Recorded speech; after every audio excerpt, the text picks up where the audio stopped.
You will drown in eternal night.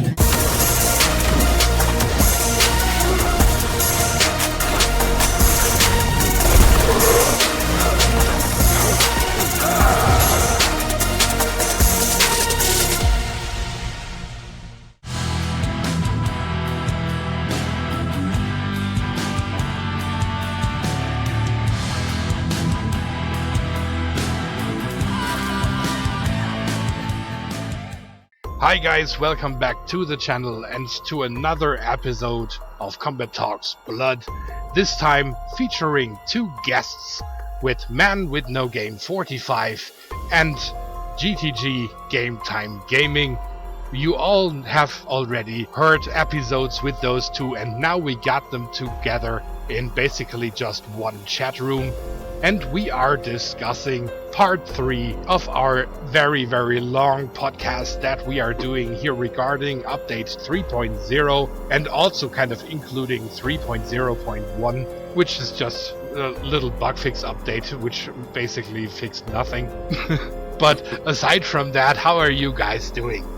I'm doing good. Thank you, Casey. Appreciate you having me on here. And it's, like you said, this is such a big update with so many working parts that I think it takes all three of us to really break it down. So, yeah. Terrific. Very glad to be here, KC. And like GTG said, 3.0 is taking us 3 episodes, but it's also taking all 3 of us to get to the bulk of everything that's going on here. So there's definitely a lot to talk about, and I'm looking forward to this 3rd episode. Well, then you're absolutely in the right spot, because today we are talking about Noob Saibot. The new edition MK11 Noob Saibot just added to the game not long ago with update 3.0, and we are starting now with his passive in particular. And how about GTG, you start? What comes to mind when you think of Noob Saibot's passive? Before we get to that, can I just say, I am so happy he is finally in the game. I have been a proponent for him since the beginning of this game back in 2015, wanting him added, and finally they did. And I know we'll get into how he's obtainable, but I just wanted to start with that and say that, thank you, the team over at MK Mobile Game, for dropping him finally in the game. Yeah, and especially thank you a lot for adding another NetherRealm character. Yeah, right. See, I feel, NetherRealm was kind of understaffed. The characters were similar to Elder Gods, kind of they're just not represented very good. And if there's a NetherRealm character to represent the rest, this is the guy right here. So I think what I'll do, Casey, is I'll just read through his passive real quick, which is called Endless Night. I do not have this card yet, and I'm reading this passive from a photo that I got online, so just keep that in mind. But it says, Endless Night. Noob Saibot special attacks apply Death Mark to his opponent, disabling all forms of resurrection and increasing future damage done by 10% for 20 seconds, stacking up to 3 times, which is awesome. After performing special attack 2, Noob Saibot summons his shadow to fight in his place. The shadow starts with 25% of Noob Saibot's current health, max 3 shadows per battle. And when MK11 characters block an enemy attack, Noob Saibot's shadow counterattacks and applies Death Mark, plus 50% critical and lethal damage for NetherRealm teammates. So he is super good for NetherRealm characters. Yeah, and finally a supporter. Right, correct, yeah. Definitely good for MK11 Scorpion, and really MK11 characters in general too. So I just think that they really nailed this character. Yeah, his passive is cool. I just wish I had him to try a little bit. Same here. Well, 45. Yeah, I think I can speak on that a little bit myself, having had the opportunity to play him. I was fortunate enough not to get him on my main account. I'm in the same boat that you guys are, where I've been playing weeks and I haven't been able to pull him yet. And it's a source of intense frustration for me, but I was lucky enough on my friend who I'm helping out while his phone is broken. I've been playing his account on my iPad, and of course today pulled Noob Saibot, so got some hands-on with him today finally. And I have to say his passive is extremely useful for the MK11 team, because especially if you're happening to run autoplay, your AI is going to be blocking a lot. and his shadow is going to be coming out a lot and applying death mark to characters as they're being blocked by your MK11 teammates. And further, correct me if I'm wrong on this, but I believe that MK11 Scorpion is also Netherrealm. Is that correct? Yes.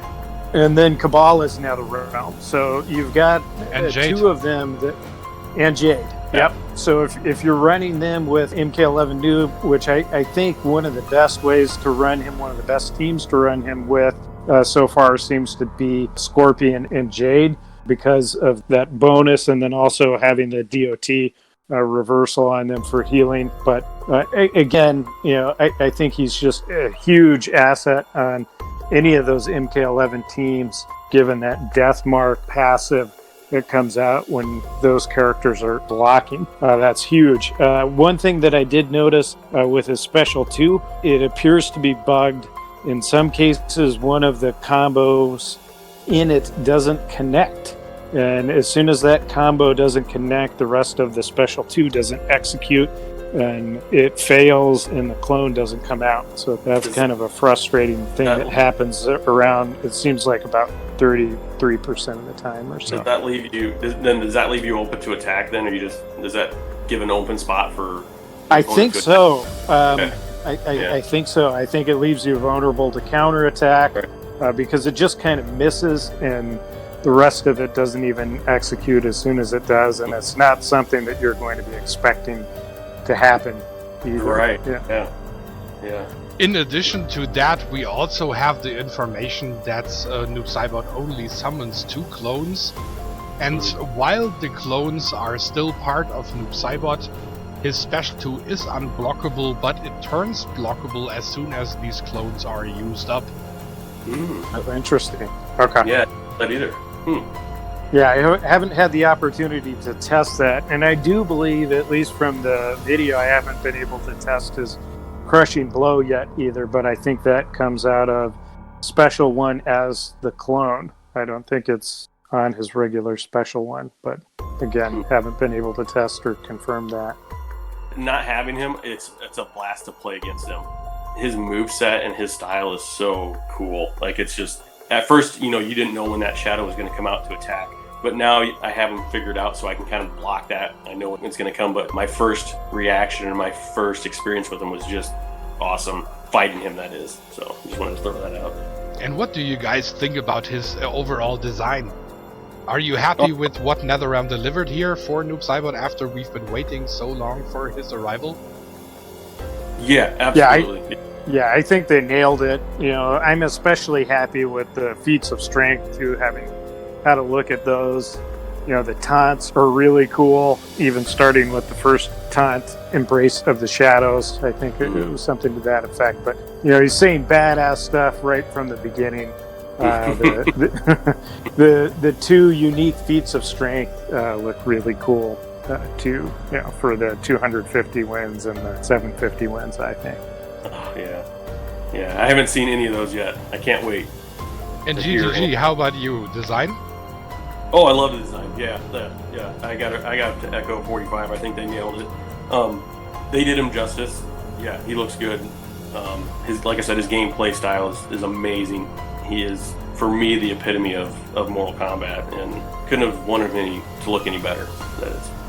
Well, then from my side, I'm also a huge Noob Saibot fan, as you can tell by the intro of my channel, and now even icons and profile pictures and all of that. My entire channel got surrounded with Noob Saibot at the moment, and it's just like, now we finally got his arrival. I'm basically awaiting the Dark Priest, and I'm so happy with, number 1, the fact that he was added at all. After all, we voted for him on Discord like with a rush. He was number 1 by far. Not even MK11 Joker could even get close to that. So Noob Saibot is in the game, and that very well deserved. The entire community was asking for it, and NetherRealm listened. That is another very beautiful thing. We already thought that might not be the case, because it took quite a while until he was then finally dropped. But now that he is here, design-wise, playstyle-wise, how the special attacks look, the use of the clone, it's just beautiful. Then also jumping through a few portals every now and then, it's incredible. I love it. Yeah, and you brought up a good point too, Casey. I think the Discord poll they did, that was important. They did listen to that. I don't think it was any surprise that Noob Saibot was going to be pick number 1. But yeah, then it did take a while. But they have to build a character and create it and test it. It all just turned out really good. I just, again, wish I had him so I could enjoy it a little bit more. But the fact that he's there is good enough for me. So. Well, then our next segment would be the gear pieces, and we already covered that in the second episode on ManWithNoGame45's channel. We have Bihan's Tormentor and Bihan's Visage combined together, and just imagining that they would be on Fusion X, it would absolutely make Noob Saibot a god amongst the dark arts, basically getting a bar of power for every teammate that is defeated, getting a bar of power for every clone that goes down. Then we have the unblockable special 2 as long as he has the clones. We have the death mark. We have the death mark applying before an X-ray is executed, so Noob Saibot means instant death when you face him. What's your take on that? Yeah, not to mention plus the possibility of brutality too, with that equipment. And brutal ending. Yep, that's for sure. I also think that his essence is a must, because it's going to increase the duration of death mark, and it's not going to just increase it for Noob Saibot, it's going to increase it for all of your MK11 characters using block. And again, that's where his passive is so huge. It's actually really encouraging you as a player to block. I don't use block that often myself, just because I prefer to press the attack. But if you think about it, once you've got Noob on your team and you're looking to finish a character off and they're getting at low health, go ahead and throw up your block. And there's a good chance that his shadow will come out and tag them with a death mark. Then you can nicely finish them off right after that. So, and was that you talking earlier, 45, about the autoplay feature? How it's kind of more of a defensive stance. It might have been UKC, but that's another point to where if you're playing autoplay with Noob, that's going to help you as well because you're going to be doing a lot more blocking. It seems at this point. True. Yeah. So he's extremely useful on the team for that. And I think that's why his gear piece, that Dark Essence, is a must to run on him at all times, because you're going to want to increase the duration of the death mark. And then, of course, if it stacks, you're increasing the amount of damage your team's doing against the characters that have it. Yeah, and besides that, you also have power generation on the Grim Essence. I think all those three equipments combined, then adding a block breaker, just maybe like the Rusty Chainsaw, that you can use your special 1 after a special 2 directly as well, to make sure that the opponent really dies in case he's not finished off yet. I mean, just that combination. The only interesting thing about the Grim Essence is actually that he gets 50% crit chance boost against bleeding opponents. And that either means that you play the Demon Bat with him, you use the Vial of Infinite Blood as a block breaker, or you play him with MK11 Skarlet. Yeah, that is kind of an interesting property for his piece of equipment. Yeah, because he himself doesn't really use bleed, I think. Every normal special attack debuff or buff would be just death mark.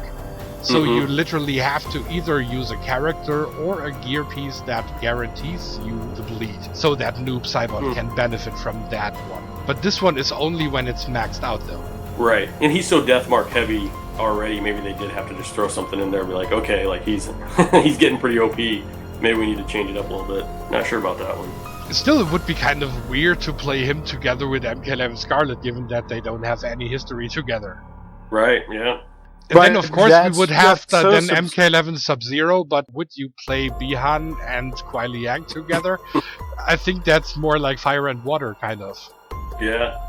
But again, I think that 50% critical hit chance boost is so substantial. So it's a nice one to have. In terms of usefulness, yes, but in terms of lore, it makes no sense. That was my point. Yeah. Well, let's say he killed Scarlet and took her vial of infinite blood. There you go. There you go. You need to start your own alternate timeline for this. Very easy to do with MK11. Oh, for sure. Infinite or we just play classic Scorpion.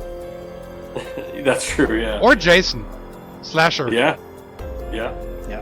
Well, then the next point is his availability, and for now it seems that we only get him via Faction Wars, but he was also a reward as we had the sales up for the Freddy Krueger and Leatherface pack, even though that drop rate percentage was very, very low.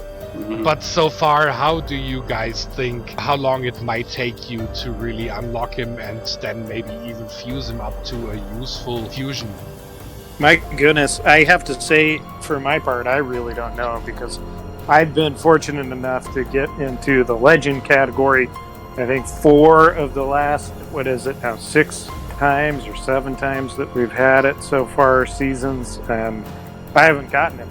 But I have to say, when I start getting him, I think it's going to go pretty fast, because I've pulled 3 smokes so far, and I've already got a Fusion 3 smoke now, so I'm excited for that. I think the wait seems like forever right now for me. I'm sure it is for you guys to be able to get your hands on this character, but I think in the scheme of things, once we've got a few copies, it'll be like these fusions just keep coming every few weeks, and 6 months, 7 months we'll probably have him fully max, maybe a year if we're unlucky. Right. I think we all started with the same feeling toward MK11 Scorpion when they dropped him with the 2.0 update. He was obtainable this way too, and now look at us, we have him. Most people have him maxed out. The fact that he is in Faction Wars is nice. I'm in the understanding and the belief that you do have a better chance of getting him in that than you would a 3% drop rate, or like a cartoon that I made a 0% drop rate. So I'm excited to see him in Faction Wars. Honestly, I wish they know they can make money on this character. They know they can, but they must also make money when players play online via like survival mode and Faction Wars. I'm not sure why, but they really do push that Faction Wars and that survival mode a lot. And maybe they get kickbacks when more people are using that feature. I'm not sure, but if they're selling consumables now. There you go. And people are buying them. I've seen players on Twitter who are, and I think they also get a kickback purchasing from health ads, where every time we watch an ad, they make money from that too. Otherwise, these ads wouldn't be in the game. You're correct. I do wish, though, like they're doing with other characters, they have Injustice 2 Raiden available for $20 now. If you wanted to buy that pack or that character, you could buy that character. You know what you're going to get. I wish they would do that. Even if they only gave you 3 chances or 3 packs to open to get him, I would spend it. Honestly, I would spend the $60 to get 3 copies of him at this point. And then I'm surprised they don't do that. I really am, because I think they have 80 million downloads for this game a year or 2 ago, and it's probably just went up from there. Imagine how much money they can make with just every person buying a $20 Noob Saibot. I'm surprised. Absolutely. So, but anyways, at least he's in Faction Wars, so I'm happy with that, and hope to get him soon. What is your guys' take on the new Faction Wars compared to the old one in terms of drop rate? Do you think it will make much of a difference? I mean, especially now in terms of the grind, the competition is extreme. But would you say it will be just as easy for the character to drop as it was before? Or do you actually think it's incredibly easy, because given that we only have Smoke and Noob Saibot now as the reward, as compared to Injustice Raiden, Sub-Zero and Scorpion and Classic Melina? There were so many characters to compete with, and now we only have 2 in terms of those exclusive Faction Wars drops? Oh, I was going to say, I think along those lines, it's rotating every season. And I'm looking forward to the point where, some seasons are played more than others. I'll be able to sit out certain seasons once I have enough copies of Noob, potentially, or once I get him maxed.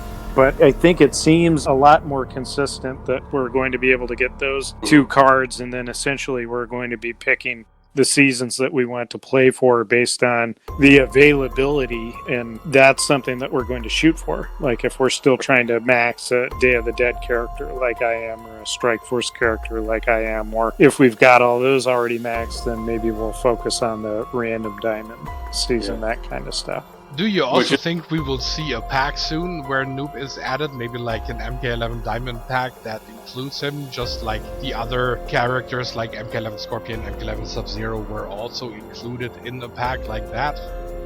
I'm going to say real quick, sorry, I've been saving this one, so I kind of wanted to say it. We know that his brutality pack is in the game, and we know that they're selling those brutality packs for the big bucks. And I think that could very well be the first way that we see his character available for purchase, because those are quite expensive.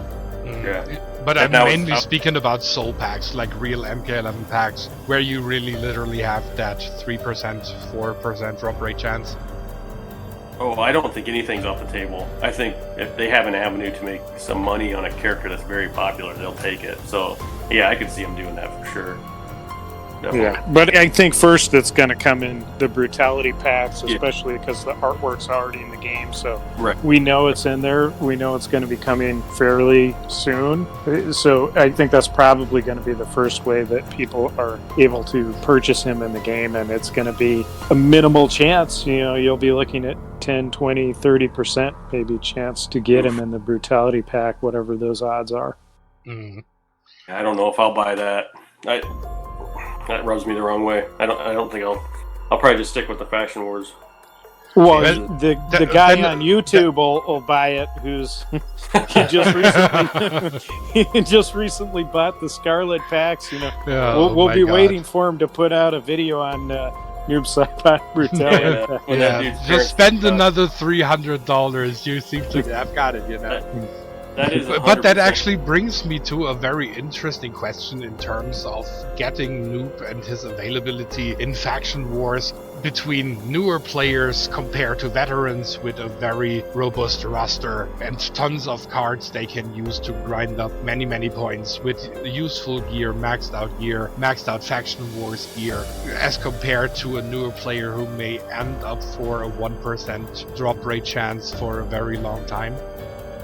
Yeah, they've effectively priced newer players out of Noob Saibot in Faction Wars. So it's important to note that, you know, as veterans, we get this reward, and it's consistently somewhat accessible for us. But yeah, I mean, like even we grind like hamsters in a wheel, you know, veteran or not.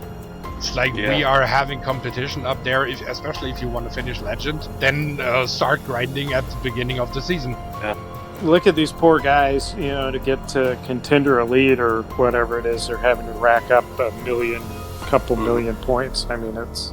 And that basically really for the same grind, because with the lower fusion cards, you have to put in the same effort just to reach a certain tier in that reward system as we would have to when playing maxed out cards, with tons of extra bonus multipliers and whatnot. They've actually effectively priced out the newer players almost completely out of the game, in my opinion. That to start this game now compared to when we started it would just be such a grind. And I mean, it was a grind back then, but the availability of cards was much better. And now the currencies are worth more. You know, your blood rubies are worth more, your coins are worth more. It would be tough. It would be tough to start this game now, and I think they battled that ever since 2.0. They're like, how do we take care of the veteran players and keep them happy, as well as make an enjoyable experience for the new players? And I don't know if maybe they just gave up on that, or they just said, screw it, let's just make some money.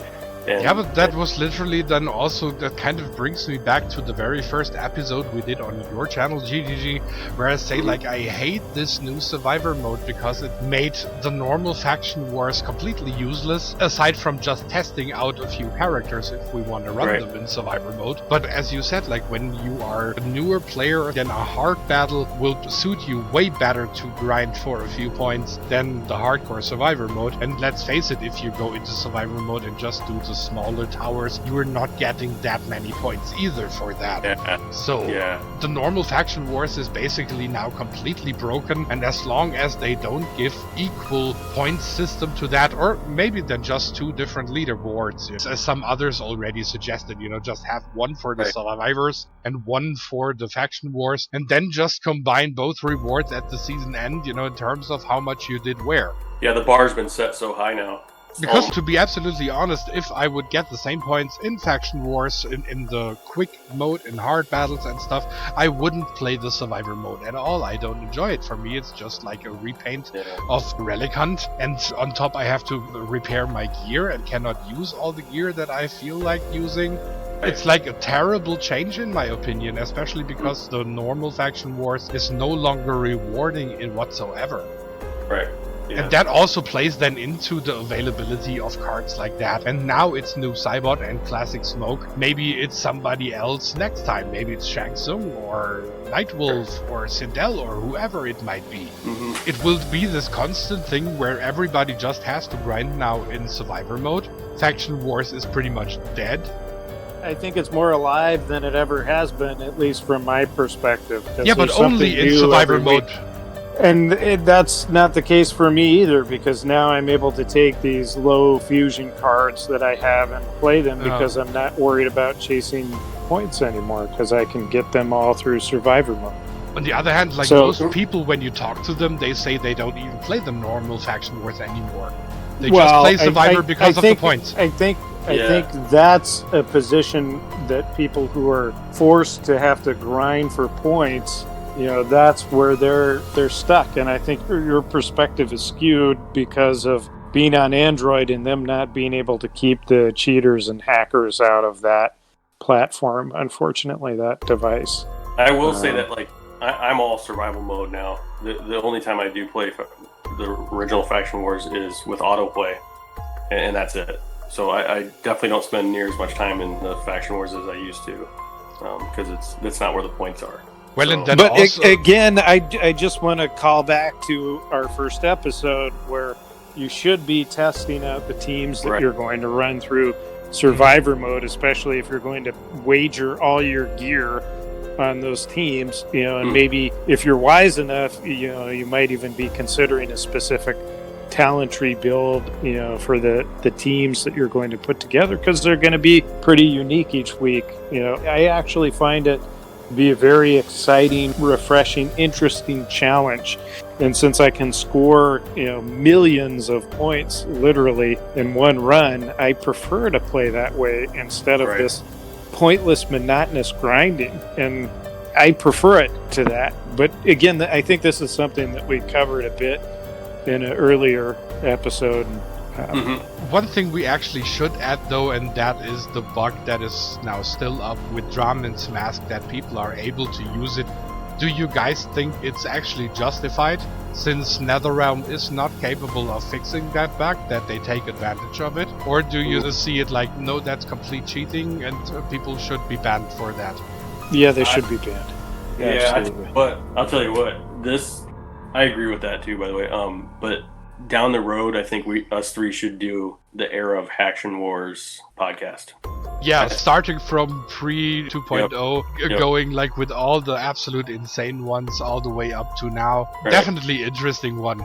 Because there's a lot of moral judgments that come into play when doing that, and whether it's the fault of the company or the fault of the player, whose responsibility is it to fix it? If it's available, should the player get to use it? I think that'd be a very good podcast, and I think we should put that down on our notepad for some time. Sounds definitely good, and we definitely can come together all three again and discuss that. Maybe we even can take in a guest, like a number 4 or something. Maybe we can get Mick on the line. Yeah, that would be funny, like to have literally the developer answering. I think someday one of us probably will have a dev on for sure, so... Well then, now I think we are done here in terms of Noob Saibot, and we covered the Survivor mode a little bit in terms of grinding like hamsters in a wheel, as I said, to obtain Noob Saibot. Then there's about thoughts about Raiden brutality. How do you guys like the look and the design of the brutality that Diamond Raiden characters now have, that also came along with update 3.0? For Noob and Raiden. We didn't cover Noob's brutality, so how about we just throw them together? Raiden versus Noob. Which one do you like better? What stands out to you guys? 45, how about you start? I haven't really had a chance to look at Noob's, but I have to say Raiden's is activating like crazy for me, and because of Stormweaver, it's activating with all this other electricity in the air, on the basic attacks that kind of build up to it and let you know that it's coming, and then you're hitting it on the combo enders there and running the brutal ending. It can trigger, multiple times in a match. And I've been in the Nightmare Tower and just mowing through, 1, 2, 3 in a row, pop, pop, pop. It's pretty awesome in that sense. I really like it. Other people have criticized it, but I think it's just a whole lot of fun to essentially nuke your opponent, load them up with all this juice, this overload. So, yeah, I think it's awesome. Yeah, totally agree. I had to look up noobs because I haven't seen it either. And honestly, I wasn't that impressed. I think they could have done better with his brutality. It happens so quick. It's just a big blood splatter from what I could tell. It's just like the shadow kicking up, right? Yeah. It explodes them. Yeah. Yeah. I feel like they could have maybe done something a little better, especially with his hook or his side. But nonetheless, Raiden's in the top 3 for me. It is so cool. And they've always nailed all the Raidens, like combo enders, just the detail they put into him. Even like going back to like Thunder God Raiden, where he does that like electricity bubble is just freaking cool. And I think they did him justice with this brutality too. Like I said, it's in my top 3 for brutalities. Well, that brings us to a very fun segment now, because now I want from you guys to rank your favorite brutalities of all characters we have in the game. So just to remind you guys, we have brutalities now for Raiden, Sub-Zero, Noob Saibot, Jade, Kano, Liu Kang, Scorpion, and Cabal. How about this time you start, GTG? Okay, so starting from top, Scorpion is my favorite.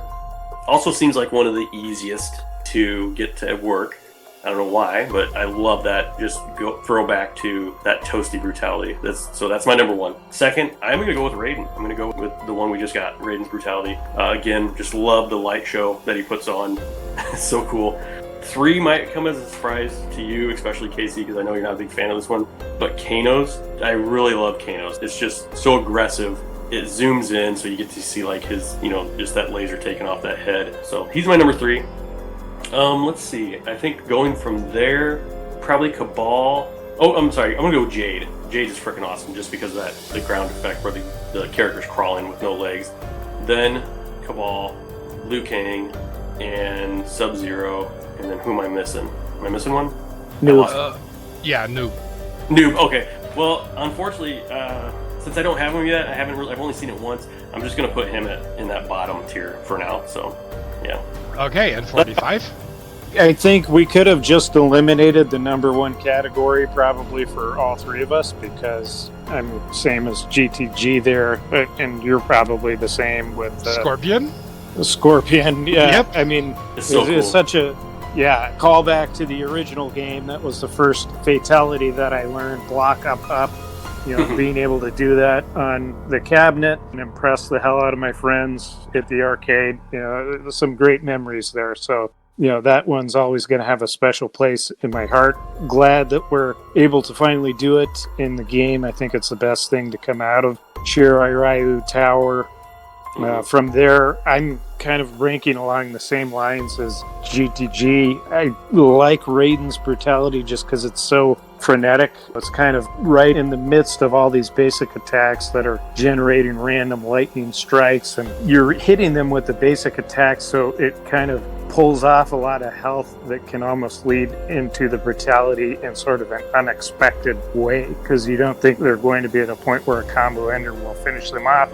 They get hit with the strike of electricity, and all of a sudden they're there, and you're already exploding them before you even expected to with the brutal ending. So I find it really cool for that. From there, not as many people are a fan of Cabal's brutality, but I'd actually rank his up quite a bit just because I like the way how it happens so quickly. It's just sort of like all of a sudden he's whisking this thing and then their legs pop out. I think could be improved a little if it were a little more dramatic than them just kind of flopping on the side. But with brutal endings, and especially the fact that it's not bugged, that's kind of a consideration for me too. I just like that he can pull it off, and I really like Cabal a lot as a character, and especially Nomad's buzzsaw and the deadly vapors as equipment. So that's why that's up there. And then from there, it would have to be Jade. Jade is one of my favorite characters in MK11 Jade to use, and that equipment is some of the best equipment in the game. The reason why I'm ranking her a little bit lower Then Cabal is just because on iPhone, at least, the brutality is bucked. And most of the time, even though she kicks them off, well, what's kind of cheesy to me, we've talked about it, GTG, but the legs disappearing, that's kind of a bummer there, because on the console version, they're still there. But anyway, that's where she ranks for me. And then from there, I'd say Kano. It's pretty vicious. I love the zoom in on the head popping, and even as a combo ender, I think it's just it's cool. Really cool. Yeah, and then from there, probably Sub-Zero. I like shattering into a million pieces, and it was kind of it's got some good memories around it, being the first real equipment-based brutality introduced in the game, and kind of starting this whole trend. It was the first thing that we were all going for to get. And then, of course, Noob, again, I think for me is going to rank last, just because there's not anything that impressive about it. But again, I think his equipment is going to be good enough. We're going to want it on him as a character anyway. So kind of a funny thing, though, I think both of you forgot Liu Kang. Liu Kang, yes. So again, it's not much of a brutality. So, maybe I'd rank him a little bit higher than Noob Saibot brutality, but it's close to the end because I like what he says afterwards. You will wither and fade. That's pretty badass. But as far as the brutality goes, okay, the chunks kind of out there. So maybe it's a little bit higher than Sub-Zero, actually. So the brain bit. I like it, but I'm not going to see it that often unless it's Shirai Ryu Tower, because I put very specific equipment on my classic Liu Kang as well as my Circle of Shadows Liu Kang. So that's probably why it slipped my mind, because it's kind of an afterthought most of the time for me. Yeah. And GTG, how about your Liu Kang? I think I did mention him. I think he was in the lower tier as well. Yeah, unfortunately, my classic Liu Kang is at low fusion, so I don't play him a lot, but I do have the equipment to use if I feel like it. But yeah, I love the brain bits. I mean, it's... Well, we still would have Circle of Shadow Liu Kang too. Oh, true, yeah. Well, and one other thing I'm going to point out is it's kind of a liability on combo ender, because it puts you at a real distance from your opponents, and it's one of the few brutality equipments out there that I think is not useful. Like on Jade, I find it to be useful to create a little distance when she does her shadow kick, but on Liu Kang, it's like I want to be in there quickly comboing, and all of a sudden they're over on the other end of the screen, and it's not helpful, and it leaves me open to be attacked. So because there's that split seconds where he does it, and if it doesn't take him out, he has to reset. You always have to find the right timing to just pick up the next combo again. Yep. True. Yeah. Then my ranking would be starting with, of course, Scorpion.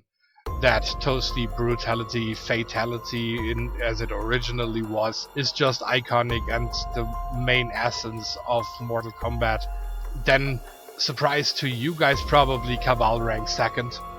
I love that buzzsaw just removing the legs. It's incredible, quick, fast done, and especially now with his combos and combo enders, he is so quick to just pull them off and then suddenly just kind of vaporizing these legs into nothingness. It's so beautiful. Then third, I'm totally with you there, 45, it would be Sub-Zero. Nostalgia for the very first brutality we got on mobile. And I also feel like now it has more of an impact, so it feels a little more aggressive than it used to. So that final hit, the moment when the opponent explodes, that final ice ball, if you will, that hits now with so much more force, I feel, than it did before. Then number 4 would be Raiden. I don't have it yet. I haven't executed it myself yet. So far, just by the looks of it, Raiden is beautiful and definitely worthy to be at least in the middle tier. Then number 5 for me would be Liu Kang. I actually enjoyed that just combo ender leading into that head smash out of nowhere, just taken away that remaining health bar of the opponent. Especially in boss fights, it's so much fun to pull that one off. Then 6 would be Kano. I also appreciate that aggressiveness to it. The only thing that I don't like is the urinating part, but the opponent is dead anyway, and leading up to that point is just a nice, perfect KO execution, as you would expect it from a character like him. Then 7 would be Jade for me, simply because we already had the leg removal with Cabals, so it's basically a retread there, and it also doesn't make any sense because she kicks the midsection of the body and then the legs disappear. That doesn't make any sense in terms of anatomy, If she would punch or kick a hole into the stomach of the opponent, absolutely yes. But just removing the legs by kicking your stomach, it's weird. So that would rank 7th for me. And last, unfortunately, Noob. It didn't impress me at all, it's just like, yeah, it's nice that there is a blood splatter, and I will absolutely appreciate that opponent is gone due to the brutality, but in terms of look, it's not spectacular or anything. I would have liked something more menacing from a character like that. Agree. Yeah, I agree with that. Well, then we are done here now with the brutality ranking, and we only have one final part here left on my list, and that would be Kold War Skarlet, and probably none of us has got her yet unlocked, I assume? Correct. Yeah, 45, do you have her? I have her. All right. You have her? Yeah. Oh, okay. I do. Yep. Okay, then how about you take us a little bit into the world of Kold War Skarlet, since you are the one who already played her a little bit. Yeah, I think she's going to be actually an extremely useful card. I think she's a card that we're all going to want to own. I think Skarlet really hasn't been the greatest card for a lot of players, but I think just like MK11 Raiden got a much needed buff with this update, I think we're going to see in upcoming updates that Skarlet as a character is going to be getting a buff, especially considering that we're getting Kold War Skarlet now. And as I predicted on Twitter, I'm going to say it again here, I think Skarlet's probably going to be our next character to get a brutality in a coming update. And I think with that, she's probably going to get some pretty badass equipment that suits her well. But just looking at Kold War Skarlet, I'm going to go ahead and read the passive here. Whenever reduced to below 30% health, Kold War Skarlet gains Crimson Shield, which reflects 50% of the enemy's initial damage from basic attack, special attack, and X-ray fatal blow damage. All Kold War teammates have a 60% chance, this is when it's max, to gain Crimson Shield for 12 seconds on special attack 1. So I see this as being something, it's extremely useful if you're running a Scorpion loop on your Kold War Scorpion, or even more so useful if you're using a lot of special ones to freeze with your Kold War Sub-Zero. Question. So the Crimson Shield is definitely tied to the special one use. That is correct. So all Kold War teammates get a 60% chance. So just think about this. I drool over this with the kind of builds that I put together. Outworld Scourge, Rapid Response, and then the reduced, I can't think of the name of it, but the talent for reduced cost of special attack 1. I mean, you can just go crazy on your special one build. I think that was meditation. With this, meditation. So you can just go crazy with your special one build, and you're going to be popping this Crimson Shield all the time. So it's going to be a huge pain, for any team that's attacking you. And then beyond that, with her special 2 now, called Boiling Point, she will actually lift the other character up into the air and basically siphon off this health from them. It's a pretty high damage attack. And then start regen on herself. And I'm sure the AI is going to have her quickly tag out, just like Strike Force Scorpion does, so she can be at full health again the next time you see her, and then hitting you with a special 1 to start you bleeding and activating her Crimson Shield, just doing that. So it's going to be extremely frustrating, especially if we see her in tower and she's got the regeneration. But the thing I've noticed about the special 2 that I'll put out there right now, it is blockable. So if you're blocking when she activates her special 2, it doesn't even affect you. It's one that on your end you're going to want to trigger using block breaking equipment and make sure that you only hit it once you're in the middle of an unblocked or unblockable attack. Put on that So vial. basically, you are not taking damage if you block the special 2, but she still heals, of course. No, she doesn't.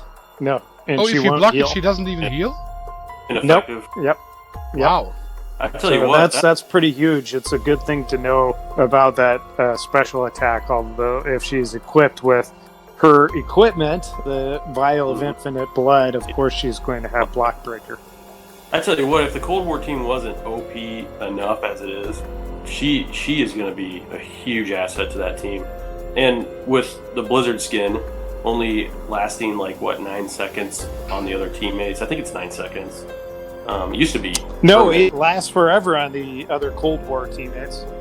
Did they change? I swear that it was 9 seconds. Originally, it was forever until you got hit. Okay. Then No, I thought they it's changed- only for Cold War members. On all Oh. other characters, that shield disappears. Okay, perfect. Okay. Correct. If you're playing but the on Cold Wars, War, then the Blizzard shield will be permanent Perfect. until you break it.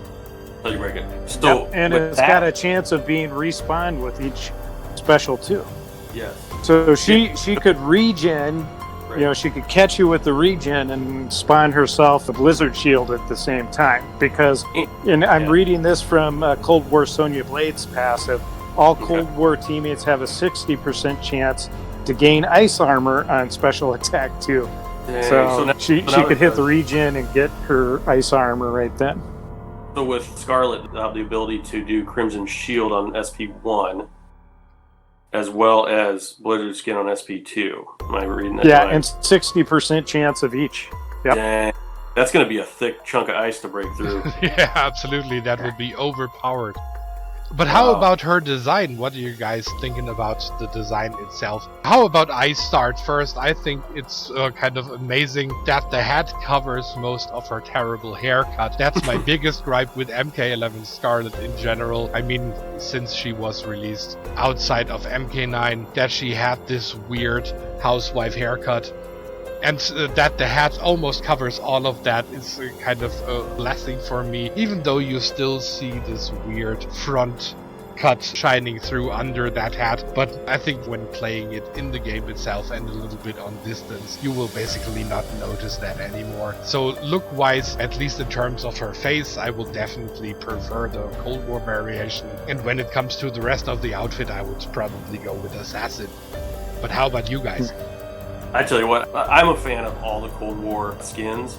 Even Cold War Sonya with her nose strip. I think they just killed it with that design, and she is no different. I think her design looks great. So, Yeah, I was going to say, I think it's the most Cold War of the Cold War team so far, because she's got the red in there. You know, it's Yep. kind of implied.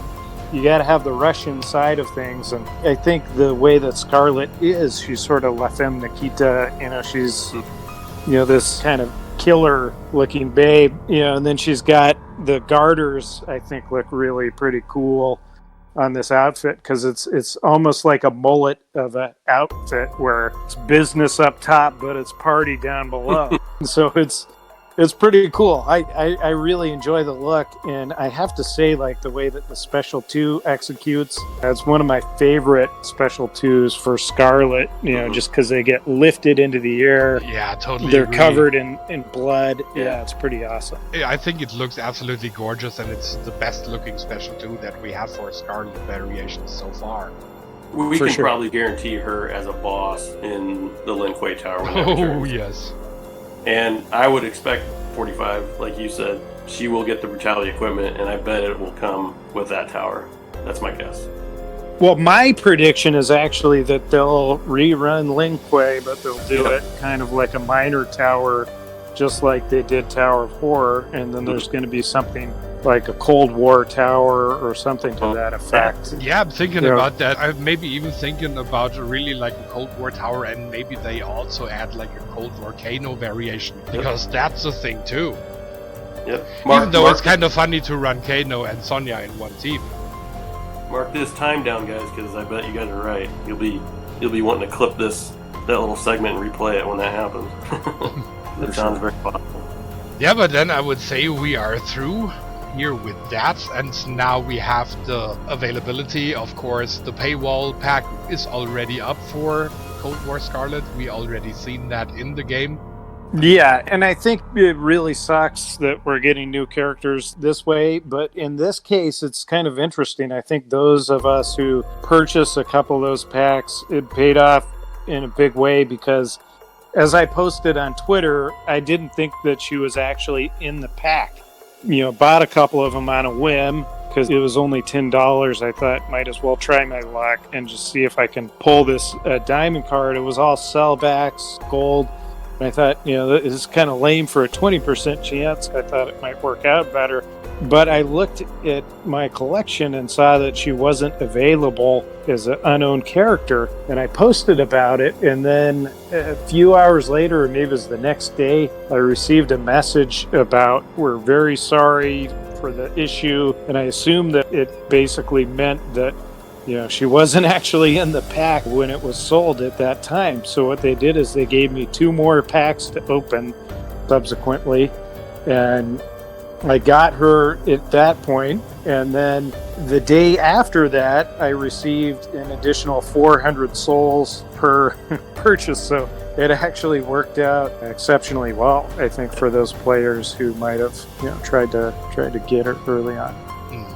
Well, then let's get on to our last segment here, and that is the Nightmare Tower. We haven't really covered the Nightmare Tower yet. We covered the Tower of Horror on GTG's channel, but now going into the Nightmare Tower, what are the toughest matches for you guys? For me, it was, as I already mentioned, somewhere in between match number 148, because I constantly got hit with this lightning. Match 177 was a big one. 180, of course, and the elephant in the room, 200 with the constant shields. How about you guys? Have you found any really particularly difficult matches, leaving the bugs aside now for a moment, just like in terms of characters to face? So 177 that's where I fell victim to the the purchasing of the tower equipment, because that I have to justify like my time and my enjoyment in the game, and if I'm spending like 15 rounds trying to beat a fight, I'm just not having fun anymore. So at that point I did purchase a couple equipment packs, which definitely helped. But another thing that helped was reaching out to you guys and a couple other guys on Twitter and just finding different teams to use. And I ultimately ended with MK11 Jade, MK11 Sub-Zero, and Combat Cup Sonya, and just working through that with the equipment that I had and making my way through. But 177 was for sure the worst, because unlike a boss fight, the damage doesn't carry over. You lose, they start right back where they were originally, and that regen and that evading was nuts. And it was those fights like that really kind of just make me lose interest in the fight, in that tower at the moment. So 177 was the worst for me. Boss fights were bad, of course, with the killer jackets coming up, but at least the damage carries over, so you see the light at the end of the tunnel. But yeah, that 177 was the worst by far for me. I didn't really have too much problem with any other ones, I would say. And how about you, 45?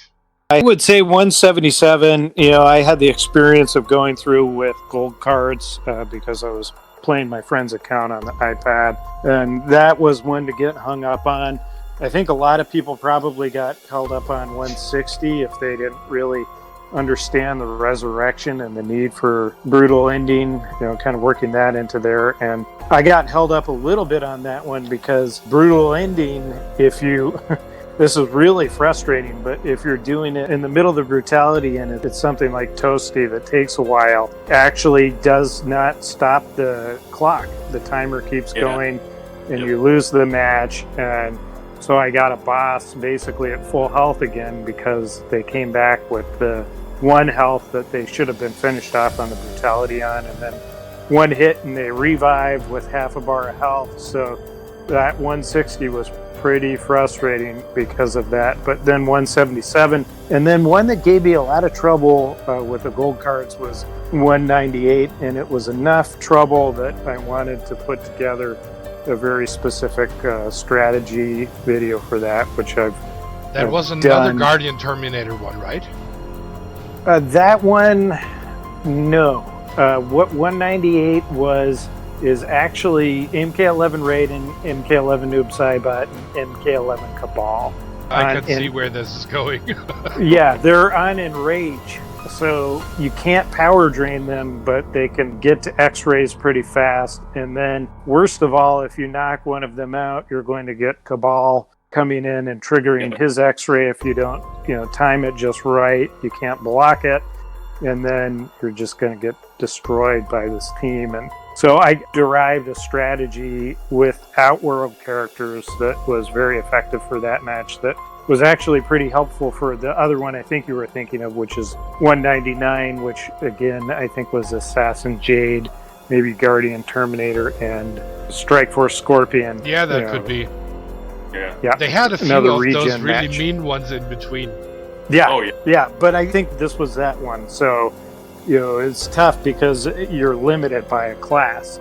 But the thing that's nice about it, and the way that I will be putting this video together, releasing it within the next few days, it's using an Outworld team to beat 198. So you should be able to use the same team and talent tree setup to beat 198 that you'll be able to do on 199 for the next match, and the strategy is basically the same. So if somebody's held up on 198, it should help them beat 199 as well. Am I the only one that used the preset, the team preset function for certain battles in the towers? Because I do have a preset for 177 Nightmare. I'm constantly using presets for almost everything because I'm always playing feats of strength based. So if I need to knock out Quan Chi, then I will just go to the preset that has my Flaming Fist Lugang. For Sub-Zero, I have my Sub-Zero Triborg at the moment, so I'm constantly switching those up. I've run into so many bugs with the presets. It might just be because of the way that I build the teams that I'm using, or the iterations, I don't know. But the gear constantly gets stripped off of the teams that I create. So when I load a preset up, it's basically the characters are naked. So I have to rebuild that team with gear on it once again, delete the old preset, save it again, and then there's a good chance that it ends up with no gear on it again each time I load it up. I haven't created a lot of presets just for not wanting to have to deal with the headache of replacing the gear constantly. I noticed that the gear unequipping constantly happens as soon as you start deleting presets. For example, if you have Strike Force Scorpion on more than one preset and you just delete one preset, then it also deletes all the gear equipment that is on the other preset with Strike Force Scorpion. Okay. And then you also have this thing that the gear kind of have to be saved on the cards in the bottom and not only on your equip team. For example, I equip my Ronin Kenshi now with equipment to do quest mode. But if I load a different preset and this Ronin Kenshi, like in the bottom, even though he's not part of the team or so, but doesn't have that gear saved, and I'm switching to that preset, then also in return, in the quest mode, he will not have that gear on. Yeah, they got some things to work out on that, for sure. Yeah, they definitely need to fix a lot in terms of these bugs. They didn't really go into that much. The only thing they fixed is now that we finally can use the characters again, because we had that bug before. Once you saved them in a preset, or at least with certain characters, that they suddenly were not even accessible in quest mode anymore, simply just because it didn't accept them. You just went back to square one and you could basically set the team up once again. Right.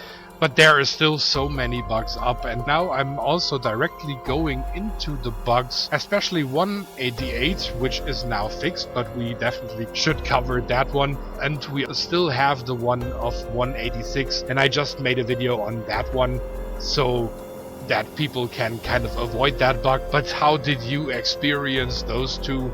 Like the 88 before it was fixed, and 186, how are you tackling this one right now? On 186, honestly, and I'm pretty much using the same tactic. Just getting him down low enough to where you can brutalize him without, having him come back as the exoskeleton.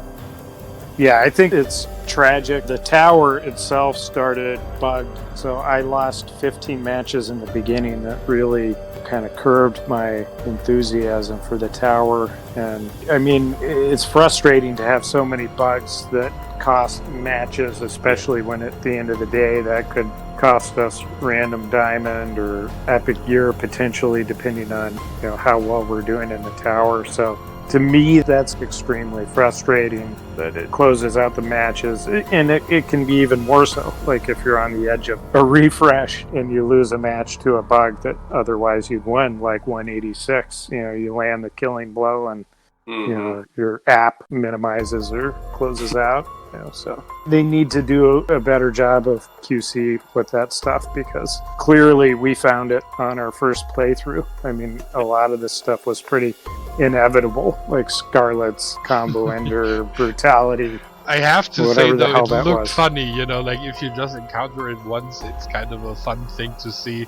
Well, you saw the video that I put together, and I was kind of trolling them with that, which I was hoping would get them to patch it faster. I was dropping that in every comment that I got, and then pretty quickly after that, the update came out. But I don't know if I bear any responsibility for that. But, I mean, at the end of the day, these are things, it's got to be embarrassing to the team to have that kind of stuff be front and center. So just do a little more QC. I know that they're trying really hard to keep us happy and get these updates out and everything, but that really detracts from player experience when we're running into those kind of bugs. I think one of the main problems is really that it always takes so long in terms of maintenance just to deliver a little patch update. Even here with update 3.0.1, the game was down for 8 hours or something, and it was barely anything fixed, so this was a really small one.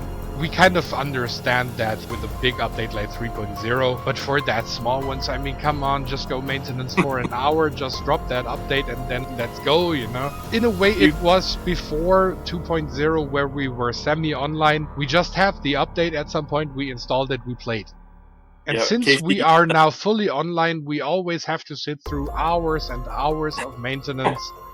Because it's like that GIF that you use a lot where fix bug number 2, but then bug number 3 activates. And you're like, oh crap, so you fix bug number 1 activates. And when you're finally reaching the last bug, the 2 others pop back up. Yeah, exactly. There's probably a lot of truth to that. It's called the never-ending story, I guess. Well then, how about in terms of overall enjoyment? Do you like the Nightmare Tower as it is? Maybe leaving aside the bugs, because they were not there intentionally, but in terms of matches and modifiers that they added, there are a few new ones like Lacerate where they make you bleed on punch, then you have the stun on punch and whatnot. They added a few new things to that.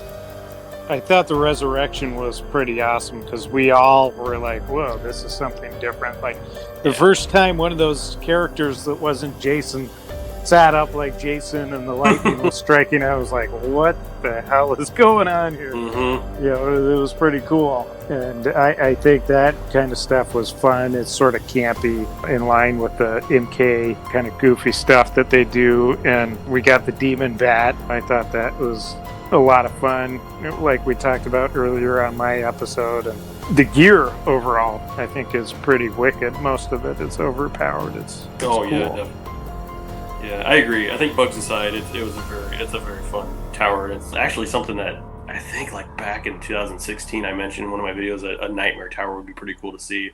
And now they have the characters to fulfill that kind of tower. So it was neat. I like new towers. And I welcome this one too. I think one thing that really pulls it down a little bit in terms of enjoyment is that they removed the guaranteed rare drop at match 110. In the Nightmare Tower, we don't have that anymore, which is absolutely a shame because it's already so hard in terms of the atrocious drop rate that we have in the towers all over anyway. And it doesn't even matter which tower, it's Shira, Ryu, Black Dragon, you name it, it's all the same. Drop rates are very, very low. And we even saw that now in the Tower of Horror, that the drop rates were kind of reduced to almost nothing, unless you were super lucky to just get a random one in between. Otherwise you just got like the one rare that was guaranteed in 110. But in the Nightmare Tower they even took that one away. I think it was kind of a low blow in that sense, because we got Tower of Horror which, we got the rare on 110, but we didn't get the epic. And it's kind of like each should have had their own normal tower for Nightmare and lethal tower for Tower of Horror to kind of make up for it. I get the feeling in the future there might be that, but there's no guarantees in MK Mobile. There really never is, and I guess we're just left to wait and see. And those of us who don't necessarily want to wait but have the money to spend will buy the packs, and I think that's what the goal is overall. So yeah, that side of it is kind of gross. It's a pretty straightforward cash grab, especially for the rare pieces rarely ever coming up, although I did get a drop of Raiden's rare myself right away. So I guess they're there, and you got noobs, but it's. I got actually 2 epics on my last Battle 200, which was I got one from a loss, and then obviously one from the win. So that was a pretty exciting part there. But yeah, it is definitely a cash grab. Definitely a cash grab. And what do you guys think about the replayability? Does it feel more fun replaying the same tower than with better equipment, or are you already feeling the tower fatigue as many of us already did somewhere in the BD tower, for example, where we just had again and one run after another and that for the same drop rates. The rewards this time atrocious. For me, it means sellbacks in the Tower of Horror. It meant sellbacks in the Nightmare Tower. I'm playing both towers just for gear, investing souls nonetheless for basically nothing. Every character that drops in between is basically a sellback. It's just gear. When I start hitting like 180s, I think I start feeling a little fatigued there. Up till then, it's not too bad, but overall, they have really increased my time spent in this game just from this last update. Even with the addition of the autoplay feature, that has increased my time in this game somehow. So yeah, the fatigue is definitely there, but it's still enjoyable, so I can balance that. But yeah, as far as the tower, it's when I get up into the 180s, that's when I'm like, okay, I can't use autoplay. I have to take time away from the family and focus on these next 15 fights. But no, overall, I'm still good. My experience is kind of the opposite, where the fatigue that I got from towers was playing normal tower at the same time that I was playing a lethal tower, just because the challenge wasn't really there. In the normal tower, it just felt like I was having to play through all these matches, and even the lower levels of the lethal towers were always kind of boring. Mm-hmm. So autoplays addressed that for me, and I think there's a lot more interesting matches in this tower in terms of some of the mechanics, the resurrection, having to employ the brutal ending, and really think about what you're doing in some cases. And once I get into those 180s, those are the fights I really kind of relish being able to get through and having to turn the autoplay off for. So I think it's pretty cool. I think there's some replayability. I don't think they have quite mastered keeping it really interesting, but I think at the same time, by not having to play through a normal tower, it's less fatiguing for me because this is the only tower event that we have going now. And I just wish that it were a little more fair in terms of that random diamond that we get. I just got mine tonight and it was a sellback, and I think the last 7 or 8 random diamonds that I've gotten have been sellbacks. And there really should be a currency for sellback diamonds. If somebody's gotten to the point where they have a diamond card, max fusion, they ought to get something a little more tangible as a reward than just 90 souls at the most, or even 50 some souls in some cases. Maybe really something like Stardust or something that you then, once you got 1 star together, that you then just can purchase a diamond from a store that is specifically only a Stardust store. Yeah, Diamond Dust, like Christian Cruzes and I put together as an idea. Mm-hmm. He put a video out there. I mean, something like that would be wonderful. And you could get players in there sort of oogling these cards that they would want to have, having a look at. Kind of, they could even reincorporate the element like they did before of having that character standing out there doing something awesome, like they used to do back in the day, standing in the Netherrealm doing something. If you get diamond sellbacks, then you can purchase it, or maybe they could spend a boatload of money getting some currency themselves. Who knows? NRS has to work that mechanic in. 50 souls for a diamond sellback is kind of a slap in the face, because the markup I mean, I don't even know what, it's like an infinite markup really for a diamond character at this point. So yeah, you deserve a little bit more for obtaining something like that. So. Yeah, I just got 50 souls as an excuse that the game was down for a few hours today. Which didn't really affect me though, because the game was down while I was sleeping and was back up as I woke up. So I just got 50 souls and it was like, okay, thanks. Yeah. Nice. But aside from that, that's actually a nice segue into the next area. Which characters would you guys recommend for towers, especially the Nightmare Towers in particular? My choice here would be, of course, Classic Liu Kang, Strike Force Scorpion, and MK11 Jade. That's my tower squad at the moment. I'm doing most of the difficult fights with those. I would say when MK11 Noob Saibot once is maxed out, he will be like the #1 character to use just to take these bosses down. MK11 Scorpion is always a staple, same as Injustice 2 Raiden. And my last one would be Day of the Dead Jade. Do you guys have any other characters to add to that mix? Injustice 2 Raiden. You know, if you've got him at a high fusion or maxed I do, and I'm running weak point attacks, I've got a special talent tree build for this team that's focused on special 2 and weak point attacks, and it's got brutal endings in it, and he's just popping characters into bloody gory mists left and right, so it's pretty awesome. And on the basic attacks, he's throwing all kinds of damage out, you know, thanks to the Stormweaver. So yeah, Raiden characters, great fit. And Casey, I'm with you with MK11J. Just her reverse DOT is so indispensable. Her snare on SQ1. Yeah, the snare is amazing. So helpful.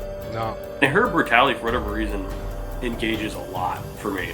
So I have had like the 3 brutalities in a fight just with her, and so that's been very helpful as well. MK11 Scorpion, I've been using a lot of him. I've just been using like an MK11 team with MK11 Sub-Zero as well. And they've been holding their own really good.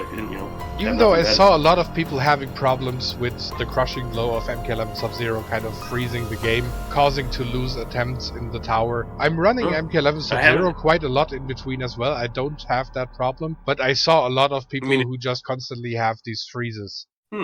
Interesting. I haven't had that either. Yeah, I tend to stay away from the MK11 characters for towers just because of the potential for bugs. Anyone else, like a secret upcomer who's incredibly useful? For example, I used Classic Ermac in the second run for the match 200, just because every attempt would take 10% of their health. Like even a few guys on my channel said it's like, yeah, use Classic Ermac, even if you're losing, they lose at least 10% of health. I was lucky enough that I just needed 3 tries, but Ermac was in there, and let's say it was partly thanks to him that I managed to win that so early. I'll share some of my strategy for 198, 199. It actually involves Katana, Conqueror Shao Kahn, and Master of Souls Ermac together on a team, maxing out the damage that you're going to do with the X-rays, and then making use of his mid-match brutality finisher to take out one of these cards. So you're speaking mournful? Yeah. Okay. Yep. Nice. If you're using his X-ray, that is. Yeah, so they're all shielded, or you're getting blind with katanas, and both have a very powerful special 2. The upshot with Ermax is that you're going to snare them on it, and because of the reduced cost and the recycling of power through teamwork, you're loaded from your special 3 right back to a special 2 very quickly. So, you guys will see how it plays out in the video, but those are especially useful on those characters. Awesome.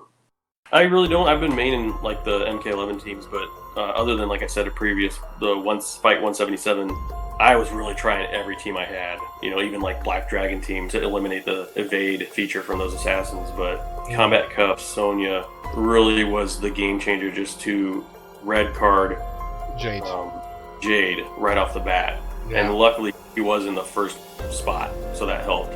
Then I could immediately tag in an MK11 Jade and just start snaring, just dealing damage, snaring, so.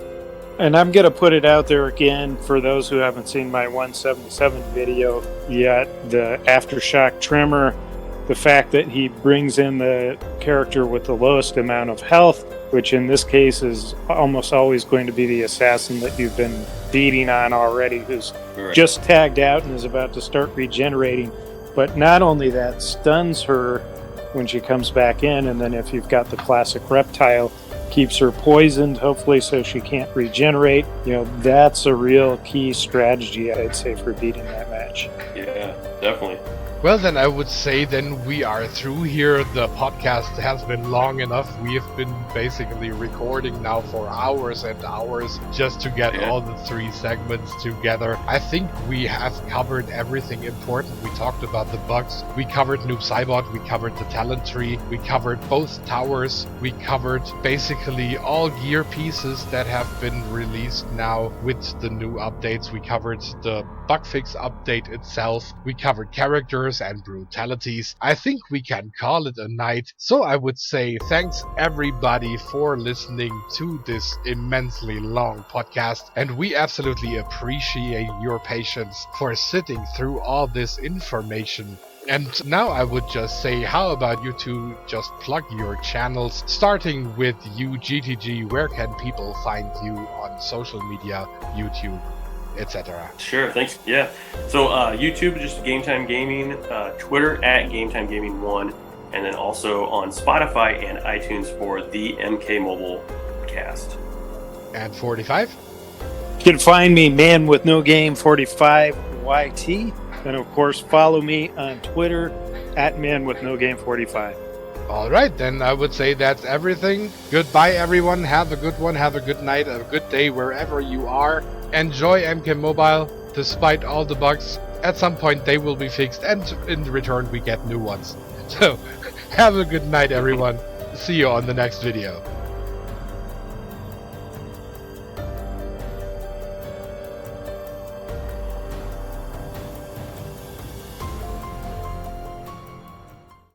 Thank you for tuning in once again. If you enjoyed this video, please like, comment and subscribe.